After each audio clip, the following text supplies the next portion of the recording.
नमस्कार दोस्तों। आज मैं जिस किताब के बारे में बात करने जा रहा हूं वो कोई कल्पना नहीं है, कोई कहानी नहीं है, बल्कि भारत की वो सच्चाई है जिसे अक्सर इतिहास की किताबों में दबा दिया गया। इस किताब का नाम है एंट्स अमंग एलिफेंट्स, और यह नाम अपने आप में बहुत कुछ कह देता है, क्योंकि इस देश में कुछ लोग हाथी है, ताकतवर, ऊंची जाति, सत्ता के पास, और कुछ लोग चींटियां, छोटे, अनदेखे, कुचले हुए, लेकिन जिंदा। एंट्स अमंग एलिफेंट्स एक आत्मकथात्मक मेमोयर किताब है। यह किताब एक दलित परिवार की 3 पीढ़ियों की कहानी है, जो हमें दिखाती है कि जाति सिर्फ पहचान नहीं, बल्कि पूरी जिंदगी तय कर देती है। यह किताब बताती है कि आजादी के बाद भी भारत में दलितों के लिए जीवन कितना संघर्षपूर्ण रहा। यह किताब नारे नहीं लगाती, यह बस सच बोलती है, और यही इसकी सबसे बड़ी ताकत है। इस किताब की लेखिका है सुजाता गिरला। वे आंध्र प्रदेश के एक दलित परिवार से आती है। सुजाता गिरला आज अमेरिका के न्यूयॉर्क शहर में सबवे ट्रेन की कंडक्टर है, लेकिन उनकी पहचान सिर्फ नौकरी से नहीं है। उनकी पहचान है सच लिखने की हिम्मत। उन्होंने यह किताब इसलिए नहीं लिखी कि कोई उन्हें महान लेखक कहे, बल्कि इसलिए लिखी ताकि दुनिया जान सके कि भारत की जाति व्यवस्था कैसे लोगों को अंदर से तोड़ देती है। तो दोस्तों, चलो हम आगे का सफर इस बुक का शुरू करते हैं। दोस्तों, कुछ जिंदगियां इतनी छोटी समझ ली जाती है कि उन्हें गिनने की जरूरत ही नहीं समझी जाती। वे आंकड़ों में नहीं आती, इतिहास की किताबों में नहीं दिखती, और भाषणों में उनका जिक्र केवल उदाहरण के रूप में होता है। फिर भी वही जिंदगियां इस देश की नींव को थामे रहती है। वे सुबह सबसे पहले जागती है और रात सबसे आखिर में सोती है। उनके पैरों के निशान सड़कों पर नहीं, मिट्टी में दब जाते हैं। यह कहानी उसी मिट्टी से उठती है। रेलवे लाइनों के पास बसी कॉलोनियां, जहां घरों की दीवारें पतली होती है और सपने उससे भी पतले। यहां रहने वाले लोग जानते हैं कि उनकी जिंदगी हमेशा किसी और की सुविधा से जुड़ी रहेगी। ट्रेनें चलेंगी, देश आगे बढ़ेगा, शहर फैलेंगे, और उनके हिस्से में सिर्फ काम आएगा। सवाल पूछने का हक नहीं, बराबरी की उम्मीद नहीं। इस दुनिया में हाथी बहुत है। वे ऊंचे पदों पर बैठे हैं, भारी आवाज रखते हैं, और जहां से गुजरते हैं वहां जमीन कांपती है। उनके नीचे चींटियां है, छोटी, अनगिनत, लगातार चलती हुई। कोई चींटी अकेली कुछ नहीं कर सकती, लेकिन जब वे साथ चलती है तो पहाड़ भी रास्ता देने लगते हैं। फिर भी उन्हें देखा नहीं जाता। एक परिवार इसी चींटी दुनिया का हिस्सा है। पीढ़ियों से उनका जीवन रेलवे के इर्द गिर्द घूमता रहा है। यह नौकरी उनके लिए सम्मान का प्रतीक नहीं, बल्कि अस्तित्व का साधन रही है। ट्रेन के पहियों की आवाज उनके लिए समय की घड़ी है, कब उठना है, कब काम पर जाना है, कब चुप रहना है। घर के भीतर कहानियां फुसफुसाहट में कही जाती है।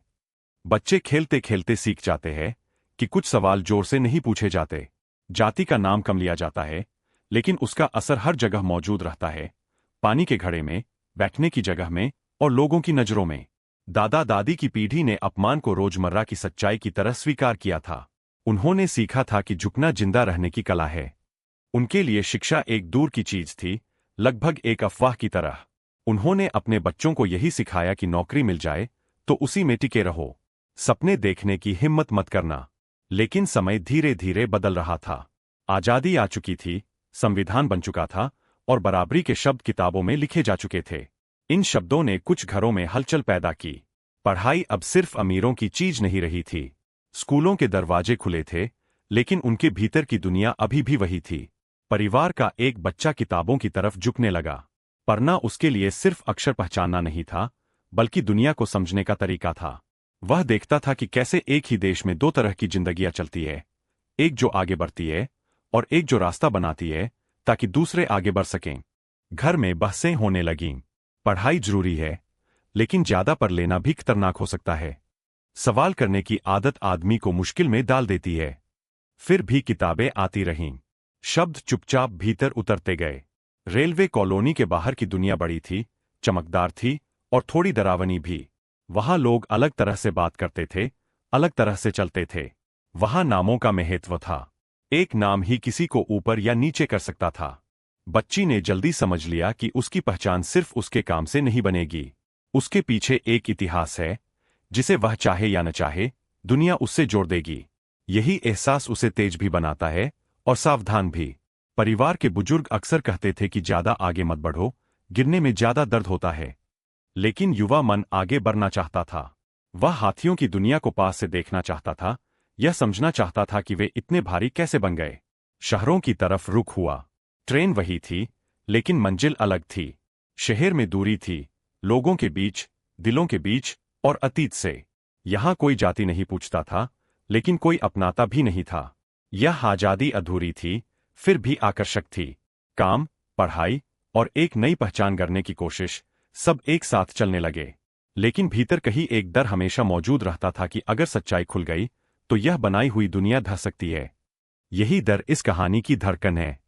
यह सिर्फ एक परिवार की कहानी नहीं, बल्कि उन लाखों लोगों की कहानी है जो हाथियों की दुनिया में रहकर चींटियों की तरह जीते हैं।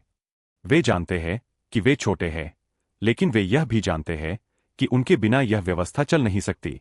उनकी ताकत उनकी निरंतरता में है। वे रुकते नहीं, हारते नहीं, बस चलते रहते हैं। यह अध्याय किसी निष्कर्ष पर नहीं पहुंचता। यह एक प्रवेश द्वार है, उस दुनिया में जहां अस्तित्व ही संघर्ष है और संघर्ष ही पहचान। कुछ घर ऐसे होते हैं जहां शब्दों से ज्यादा चुप्पी बोलती है। वहां आवाजें ऊंची नहीं होती, भावनाएं खुलकर नहीं बहती और सवाल अक्सर अधूरे रह जाते हैं। यह चुप्पी डर से पैदा होती है, लेकिन समय के साथ यह आदत बन जाती है। पीढ़ियां इसे बिना पूछे अपनाती चली जाती है, जैसे कोई पुरानी विरासत हो जिसे बदला नहीं जा सकता। इस परिवार में चुप रहना कमजोरी नहीं, समझदारी माना जाता था।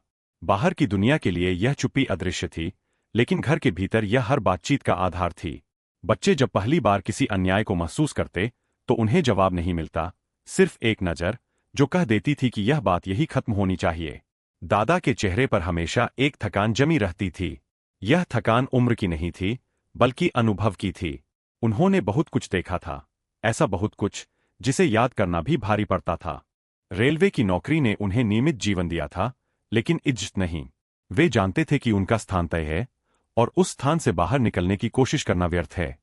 दादी की चुप्पी और भी गहरी थी। वह कम बोलती थीं, लेकिन उनकी आंखें बहुत कुछ कहती थीं। रसोई में काम करते हुए, पानी भरते हुए या किसी मेहमान को बैठाते हुए हर जगह एक सावधानी दिखाई देती थी, जैसे कोई अदृश्य रेखा हो जिसे पार नहीं करना है। यह रेखा कहीं लिखी नहीं थी, फिर भी सबको दिखती थी।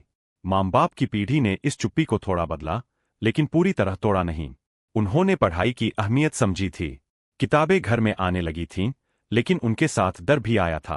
पढ़ाई से सोच बदलती है, और बदली हुई सोच अक्सर टकराव पैदा करती है। यह टकराव किससे होगा, इसका जवाब सब जानते थे। घर में शाम के समय अक्सर धीमी बातचीत होती। राजनीति की बातें फुसफुसाहट में होती। अधिकारों की चर्चा आधे वाक्यों में खत्म हो जाती। बच्चों को समझाया जाता कि दुनिया जैसी है, वैसी ही रहेगी। उसे बदलने की कोशिश में खुद टूट जाना आसान है। फिर भी बच्चे सब कुछ देख रहे थे। वे समझ रहे थे कि चुप्पी सिर्फ सुरक्षा नहीं है, यह एक बोझ भी है। वे महसूस कर रहे थे कि कुछ बातें कही जानी चाहिए, लेकिन कहने के लिए जगह नहीं है। स्कूल में पढ़ाए जाने वाले आदर्श और घर में सिखाई जाने वाली सावधानी के बीच एक दूरी बन रही थी। बच्ची को पहली बार यह दूरी तब साफ दिखी, जब उसने देखा कि उसकी मेहनत पर गर्व तो किया जाता है, लेकिन उसकी सफलता पर खुशी सीमित रहती है। जैसे कोई डर हो कि ज्यादा ऊपर जाना किसी अनजाने खतरे को बुला सकता है। यह एहसास उसे भीतर से बेचैन करता था। घर के बाहर की दुनिया सवाल पूछने की हिम्मत देती थी। किताबें इतिहास बताती थीं, संघर्षों की कहानियां सुनाती थीं।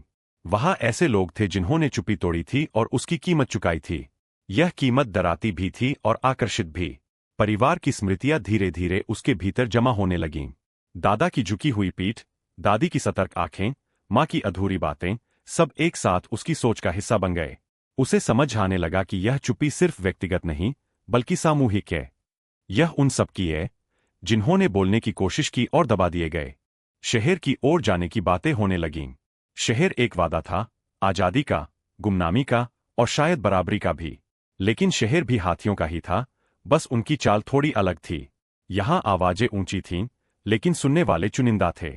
फिर भी चुप्पी की विरासत को धोते हुए आगे बढ़ना तय हुआ। यह विरासत बोझ थी, लेकिन यही सुरक्षा कवच भी थी। इसे उतारना जोखिम भरा था और इसे पहनकर चलना थकाने वाला। इस अध्याय की हवा में एक अनकहा सवाल तैरता रहता है, क्या चुप्पी से जिंदा रहना ही असली जिंदगी है, या बोलने की कोशिश ही इंसान को इंसान बनाती है? इस सवाल का कोई सीधा जवाब नहीं मिलता, लेकिन इसकी गूंज मन में बनी रहती है। चुप्पी यहां खत्म नहीं होती। यह आगे चलकर और जटिल रूप लेती है, नए चेहरों में ढलती है और नए शहरों तक पहुंचती है। यह विरासत चलती रहती है, धीरे, लगातार, बिना रुके।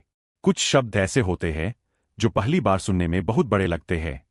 बराबरी, अधिकार, न्याय, प्रतिनिधित्व।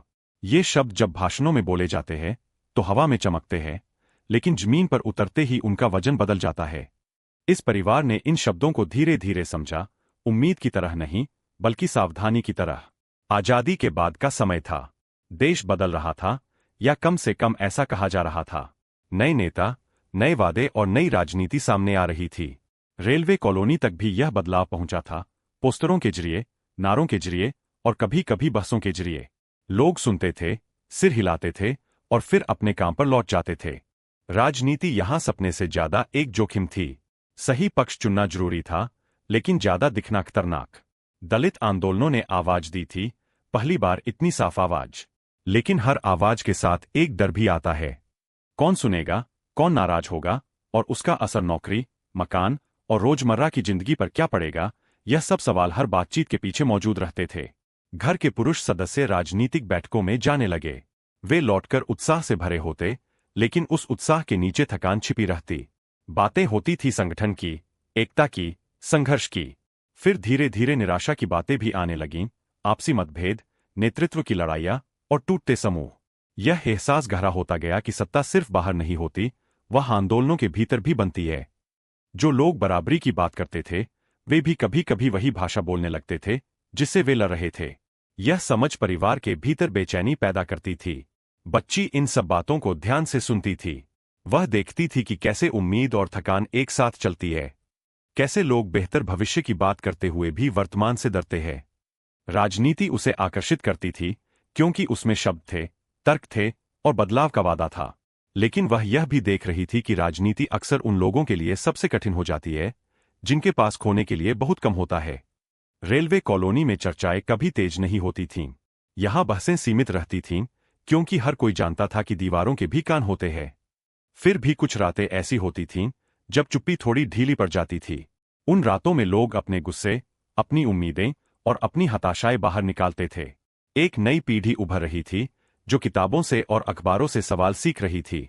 वे जानते थे कि संविधान ने उन्हें अधिकार दिए हैं, लेकिन वे यह भी जानते थे कि अधिकार और हक के बीच की दूरी बहुत लंबी है। यह दूरी कैसे तय की जाए, इसका कोई साफ रास्ता नहीं दिखता था। राजनीति ने इस परिवार को बोलने की भाषा दी, लेकिन भरोसा नहीं दिया। उसने यह सिखाया कि अन्याय व्यक्तिगत नहीं, संरचनात्मक है। यह समझ ताकत भी देती थी और बोझ भी, क्योंकि जब समस्या बड़ी होती है तो समाधान और भी दूर लगता है।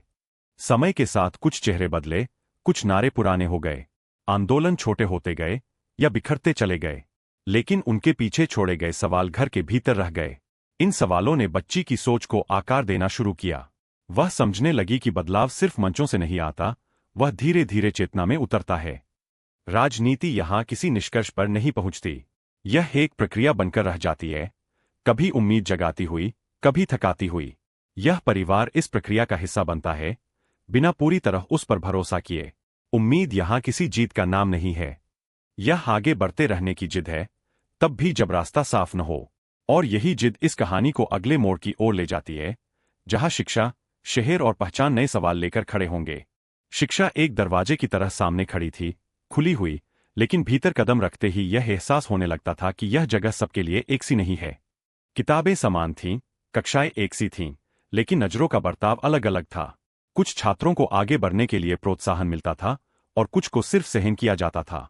स्कूल में बैठी बच्ची यह समझने लगी कि पढ़ाई सिर्फ पाठ याद करने का नाम नहीं है, यह खुद को लगातार साबित करने की प्रक्रिया है।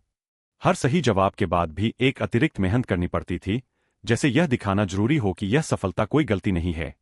शिक्षक की तारीफ भी सीमित रहती थी, जैसे कहीं ज्यादा सराहना असहज न हो जाए। कक्षा के बाहर दोस्ती आसान नहीं थी। बातचीत में नाम, घर और भाषा की छोटी छोटी बातें अचानक भारी हो जाती थीं। कुछ सवाल मासूम लगते थे, लेकिन उनके पीछे एक जिज्ञासा नहीं, जांच छिपी रहती थी। इन सवालों से बचने के लिए चुप रहना सबसे सुरक्षित तरीका लगता था। कॉलेज का माहौल बड़ा था, लेकिन अपनापन छोटा। यहां आजादी ज्यादा दिखती थी, पर दूरी भी साफ थी। बहसें होती थीं, समाज, राजनीति और बदलाव पर, लेकिन कुछ आवाजें उन बहसों में भी हल्की पड़ जाती थीं। पढ़ाई आगे बढ़ती गई और उसके साथ अकेलापन भी। शिक्षा ने सोच को तेज किया, शब्द दिए और दुनिया को समझने का ढांचा बनाया। लेकिन इसी ने यह भी साफ कर दिया कि बराबरी सिर्फ पाठ्यक्रम का हिस्सा है, जीवन का नहीं। यह एहसास धीरे धीरे भीतर बैठता गया कि आगे बढ़ने का रास्ता खुला तो है, पर उस पर चलना थकाने वाला है। फिर भी किताबें छोड़ी नहीं गईं, क्योंकि इन्हीं किताबों में वह भाषा थी जिससे अपने अनुभवों को समझा जा सकता था। शिक्षा यहां मुक्ति नहीं बनी, लेकिन उसने सवालों को जन्म दिया, और यही सवाल आगे की यात्रा की दिशा तय करने लगे। नौकरी मिलने के साथ जीवन में एक स्थिरता आई, लेकिन यह स्थिरता आजादी जैसी नहीं थी। यह एक तय ढांचे में फिट हो जाने का एहसास था, जहां हर चीज की जगह पहले से निर्धारित थी। दफ्तर की इमारत बड़ी थी, कमरे साफ थे और बातचीत सभ्य। फिर भी किसी अदृश्य रेखा की मौजूदगी हर समय महसूस होती रहती थी। काम के घंटे पूरे किए जाते थे, जिम्मेदारियां निभाई जाती थीं और नतीजे भी दिए जाते थे। इसके बावजूद प्रशंसा सीमित रहती थी। मेहनत को स्वीकार किया जाता था, लेकिन भरोसा धीरे धीरे मिलता था। जैसे हर उपलब्धि के बाद एक मौन सवाल खड़ा हो जाता हो, यह कब तक टिकेगा। सहकर्मियों के बीच बातचीत हल्की रहती थी।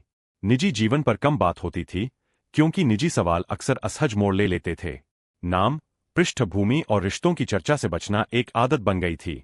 यह बचाव सुरक्षा देता था, लेकिन साथ ही एक दूरी भी पैदा करता था। दफ्तर की राजनीति खुलकर नहीं दिखती थी, पर वह मौजूद थी। कुछ लोग आसानी से आगे बढ़ जाते थे, कुछ को इंतजार करना पड़ता था।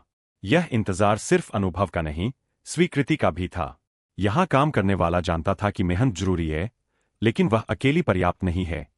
नौकरी ने आत्मनिर्भरता दी, लेकिन आत्मविश्वास को पूरी तरह नहीं। हर दिन यह साबित करना पड़ता था कि यह जगह गलती से नहीं मिली है। यह लगातार सतर्क रहने की स्थिति थकाने लगी थी, फिर भी छोड़ना संभव नहीं था, क्योंकि बाहर की दुनिया और भी अनिश्चित थी। समय के साथ यह समझ बनने लगी कि सीमाएं सिर्फ बाहर से नहीं आती, वे भीतर भी बन जाती है।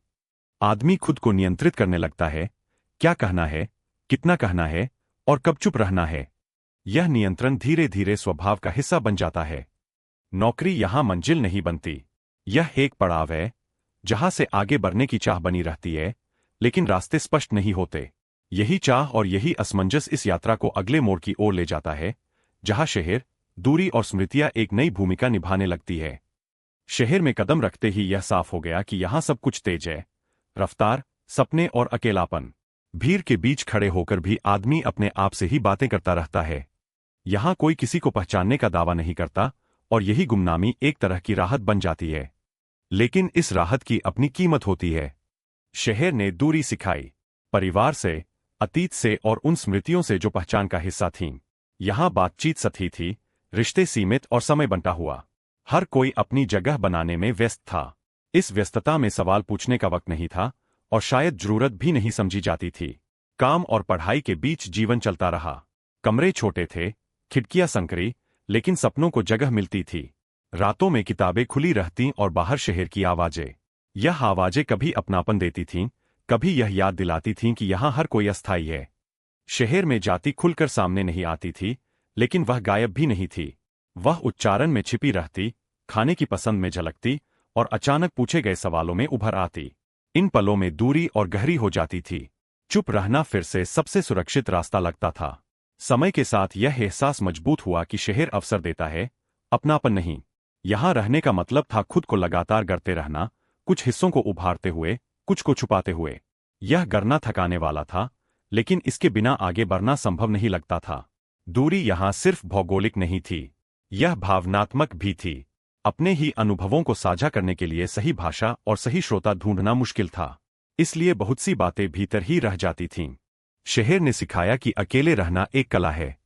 यह कला धीरे धीरे सीखी गई, भीड़ में रहकर भी खुद को संभालने की कला। और इसी सीख के साथ यह यात्रा अगले मोड़ पर पहुंचती है, जहां स्मृतियां फिर से आवाज मांगने लगती है और पहचान नए अर्थ लेने लगती है। कुछ समय बाद स्मृतियां दरवाजा खटखटाने लगती है। शहर की दूरी उन्हें रोक नहीं पाती। वे अचानक किसी गंध में, किसी शब्द में या किसी पुराने गीत में सामने आ खड़ी होती है।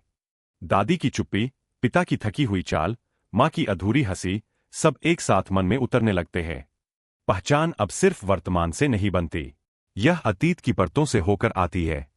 जितना उसे भुलाने की कोशिश की जाती है उतना ही वह साफ होकर उभरती है। यह एहसास गहरा होता जाता है कि जो कुछ पीछे छोड़ा गया था वही भीतर सबसे मजबूती से मौजूद है। किताबें अब अलग तरह से पढ़ी जाने लगती है। इतिहास के पन्नों में अपने जैसे लोगों के नाम ढूंढे जाते हैं। जब नाम नहीं मिलते तो उनकी अनुपस्थिति खुद एक उत्तर बन जाती है। यह चुप्पी अब सिर्फ व्यक्तिगत नहीं लगती, यह एक पूरी व्यवस्था की चुप्पी है। स्मृतियां सवाल बन जाती है। वे पूछती है कि चुप रहकर क्या खोया गया और बोलकर क्या पाया जा सकता है। इन सवालों के साथ एक नई भाषा जन्म लेने लगती है, ऐसी भाषा जो डर से नहीं, अनुभव से बनी होती है। यह भाषा अभी पूरी तरह स्पष्ट नहीं है, लेकिन इसमें ईमानदारी है। पहचान यहां किसी एक शब्द में सीमित नहीं रहती। यह संघर्ष, सहनशीलता और जिद का मेल बन जाती है। यह स्वीकार करना आसान नहीं कि जो छुपाया गया था वही सबसे सच है, लेकिन इस स्वीकार में एक अजीब सी राहत भी है। स्मृति अब बोझ नहीं लगती, वह दिशा देने लगती है। यह समझ बनने लगती है कि व्यक्तिगत कहानी दरअसल सामूहिक कहानी का हिस्सा है, और जब यह समझ पक्की होती है तो लिखने की इच्छा जन्म लेती है, याद रखने के लिए, दर्ज करने के लिए और चुप्पी को शब्द देने के लिए। यहीं से यात्रा अपने आखिरी मोड़ की ओर बढ़ती है, जहां अनुभव सिर्फ निजी नहीं रहते बल्कि एक व्यापक अर्थ लेने लगते हैं। दुनिया हमेशा हाथियों से प्रभावित रही है। उनकी चाल, उनका आकार और उनकी आवाज दूर तक जाती है। वे जहां रुकते हैं वही रास्ते तय हो जाते हैं। लेकिन इस शोर के नीचे एक और गति चलती रहती है, धीमी, लगातार और लगभग अदृश्य। यही चींटियों की गति है। चींटियां किसी एक दिशा में अचानक नहीं बढ़ती। वे रुकती है, मुड़ती है, गिरती है और फिर आगे बढ़ती है। उनकी ताकत उनकी निरंतरता में होती है। यही निरंतरता इस जीवन का सार बन जाती है। कोई बड़ा ऐलान नहीं, कोई तत्काल जीत नहीं, सिर्फ आगे बढ़ते रहने की जिद। अनुभव अब सिर्फ निजी नहीं रह जाते, वे एक साझा स्मृति का हिस्सा बन जाते हैं। यह स्मृति किसी एक पीढ़ी की नहीं होती, बल्कि उन सभी की होती है जिन्होंने बिना दिखे काम किया, बिना सुने बोले और बिना पहचाने सहा। इन अनुभवों में हार भी है, लेकिन पूरी तरह टूट जाना नहीं है। लिखना यहां एक जरूरत बन जाता है। यह आत्मकथा नहीं, बल्कि गवाही है। यह कहना कि जो अनदेखा किया गया वह मौजूद था, जो छोटा समझा गया वह भी इतिहास रच रहा था। शब्द अब डर से नहीं, जिम्मेदारी से निकलते हैं। यह समझ धीरे धीरे स्पष्ट होती है कि बदलाव हमेशा ऊपर से नहीं आता, वह नीचे से धीरे धीरे, परत दर परत बनता है। हर छोटी कोशिश, हर दर्ज की गई कहानी, हर बोला गया सच उस बदलाव का हिस्सा बन जाता है। हाथी अब भी मौजूद है। अगर आपको यह विचार दिल तक लगा हो, अगर इस कहानी में आपको सच्चाई की रोशनी दिखी हो, तो इस वीडियो को लाइक जरूर करें, क्योंकि आपका एक लाइक हमारी आवाज को और मजबूत बनाता है। और हाँ, इस वीडियो को शेयर करें अपने उन दोस्तों तक जो सच सुनना चाहते हैं, जो विचारों से बदलाव लाना चाहते हैं। अगर आप चाहते हैं ऐसी ही कहानियां, ऐसे ही विचार और संत रविदास जी व बाबा साहेब अंबेडकर के सच्चे संदेश लगातार आप तक पहुंचते रहें, तो चैनल को अभी सब्सक्राइब करें और बेल आइकन जरूर दबाएं, ताकि अगली आवाज आपसे छूटे नहीं। जय हिंद, जय भीम, जय भारत।